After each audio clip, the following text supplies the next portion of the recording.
Nehemijo knyga, 2 skyrius. 20 karalius Artakserkso metais, Nisano mėnesį, aš pakėliau vyno taurę ir ją padaviau karaliui. Kadangi aš niekada nebūdavau nuliūdęs jo akivaizdoje, karalius klausė manęs, kodėl tavo veidas paniuręs, juk nesergi. Tai nekas kita, kaip širdgėla. Aš labai nusigandau ir tariau karaliui, te gyvuoja karalius amžinai. Kaip man neliūdėti, kai miestas, kuriame yra mano tėvų kapai, apleistas ir jo vartai ugnies sunaikinti? Karalius klausė, ko norėtum? Aš meldžiausi dangaus Dievui ir tariau karaliui, jei karaliui patiktų ir tavo tarnas surastų malonę tavo akise, siųsk mane į Judą, į mano tėvų kapų miestą, kad galėčiau jį atstatyti. Karalius karalieniai sėdint šalia jo sakė man, kiek užtruksi kelionėje ir kada sugrįši. Karaliui patiko mane pasiųsti ir aš nurodžiau jam laiką.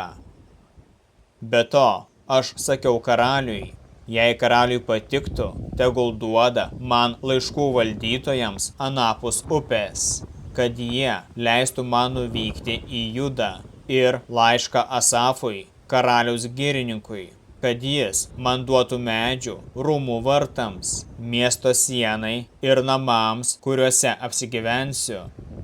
Karalius davė man, ko prašiau, nes geroji Dievo ranka buvo ant manęs.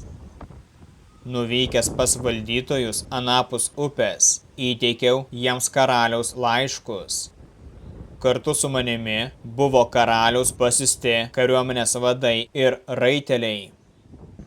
Sanbalatas iš Horono ir Tobija, tarnas iš Amono, sužinoja, kad atvyko Izraelitų gerovę besirūpinas žmogus, buvo labai nepatenkinti. Atvykęs į Jeruzalę ir išbuvęs 3 dienas atsikėliau naktį, su manimi atsikėlė ir keli vyrai. Niekam nesakiau, kad Dievas buvo man įdėjęs į širdį daryti Jeruzalėje. Su savimi turėjau tik gyvulį, ant kurio jojau.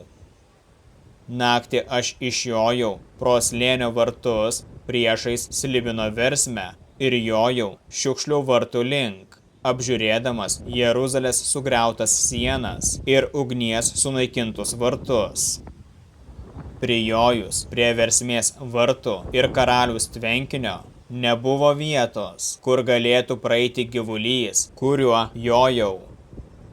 Aš ėjau palei upelį, apžiūrėdamas sieną, ir grįžau atgal pro slėnio vartus.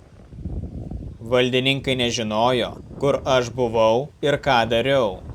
Aš iki šiol niekam nebuvau sakęs, nei žydams, nei kunigams, nei kilmingiesiems, nei valdininkams, nei tiems, kurie turėjo dirbti.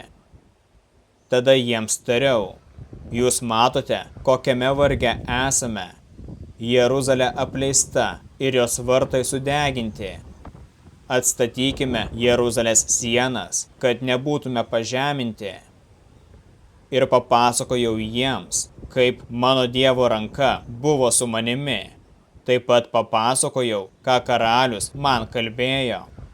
Jie sakė, pakilkime ir statykime. Taip jie sutvirtino savo rankas geram darbui. Kai Sanbalatas iš Horono, Tobija, tarnas iš Amono ir arabas Gešamas apie tai išgirdo, jie tyčiojosi iš mūsų ir niekino mus, sakydami, ką jūs čia dirbate, ar norite sukilti prieš karalių? Jiems atsakiau, dangaus Dievas duos mums sėkmę, o mes, jo tarnai, statysime. Bet jūs neturite nei dalies, nei teisės, nei atminimo Jeruzalėje.